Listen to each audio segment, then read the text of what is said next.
एक बार की बात है, जादूपुर नाम के गांव में करतब दिखाती एक औरत एक रेड्डी के लिए गांव में आती है। आइए आइए मेहरबान कदरदान, खाइए रोहड़ा के ताजे ताजे केले, कभी खाए नहीं होंगे ऐसे केले, पीले पीले केले खाइए। ये कहकर रोहड़ा हाथों में 4 केले लिए उन्हें सर्कल में जोर जोर से हवा में उछालती हुई करतब दिखाती है, जिसे देखकर आसपास के सारे बच्चे अपने अपने मम्मी पापा से उस औरत के पास जाने की जिद करने लग जाते हैं। पापा ऐसा तो सर्कस में बॉल से होता है ना, ये आंटी तो केले से कर रही है, चलिए ना पापा देखते हैं। रोहड़ा एक पतली सी तार पर चलती हुई केलों से करतब दिखाती है। आते जाते सभी लोग बाहर रुककर उसके करतब देखते हैं और वाह वाही करते नहीं थकते।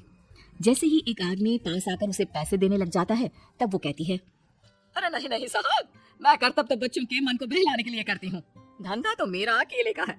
पीछे देखो मेरी रेड्डी, जो भी मेरे केले खाएगा मेरी तरह चुस्त दुरुस्त और तंदुरुस्त हो जाएगा। पता चलता है क्या कि मेरी उम्र 55 की है। अरे पर ऐसे ठंड के मौसम में कोई केला क्यों खाएगा? ये ऐसे वैसे केले नहीं है साहब, ये शरीर में गर्मी देते हैं, ठंड को दूर भगाए जो भी रोहिणा के केले खाए। पापा अगर मुझे केले नहीं मिले तो मैं घर नहीं जाऊंगी। तभी उसके पापा कहते हैं कि बेटा, केले ठंड में कभी गर्मी नहीं देते। ये सब कहने की बातें हैं, सामान बेचने का तरीका है इनका। पर पिंकी नहीं मानती। मैं केले खाऊंगी। पिंकी की जिद के आगे नत्थू हार जाता है और उसे केले खरीद कर दे देता है। पिंकी खुश होकर केले घर ले आकर खाती है। अब मैं भी करतब करूंगी, कितना मजा आएगा, जादुई केले। पिंकी पहला केला खत्म भी नहीं करती कि वो बेहोश हो जाती है। दूसरे केले से एक काला धुआं आता है और रोहड़ा चुड़ैल बनकर बाहर निकल आती है। मेरे भूतिया केले बच्चे न खाए, ऐसा हो ही नहीं सकता। जादूपुर वालों, कब तक बचोगे?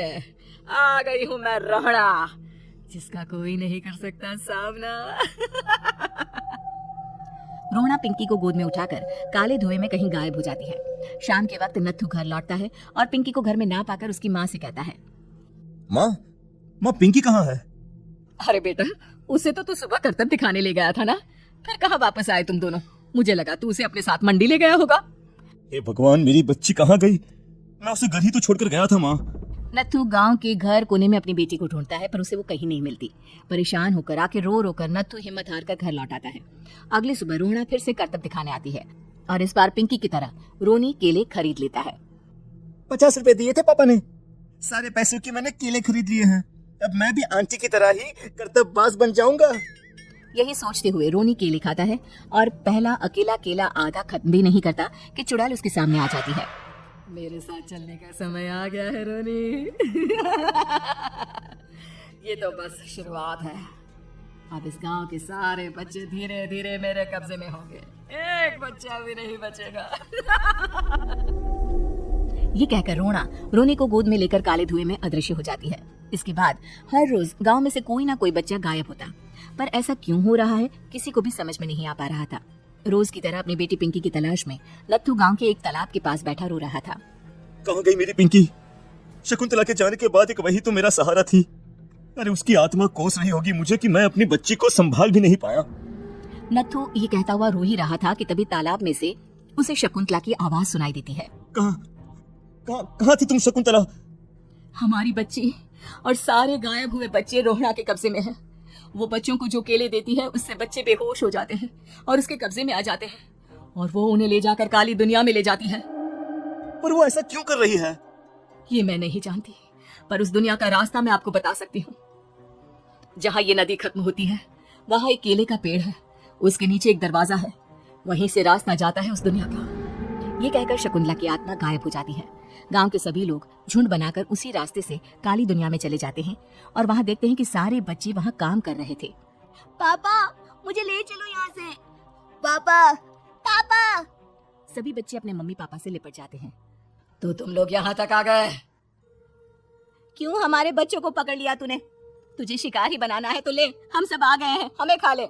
नहीं, मुझे बच्चे चाहिए, मेरे बच्चे के बदले तुम लोगों के बच्चे। क्या मतलब? मैं इसी गांव में रहने वाली एक औरत थी। केले की चोरी के इल्जाम में मेरे बेटे को गांव वालों ने इतना मारा कि वो मर गया। उसी दिन मैंने ठान लिया कि गांव वालों का भी वही हाल करूंगी।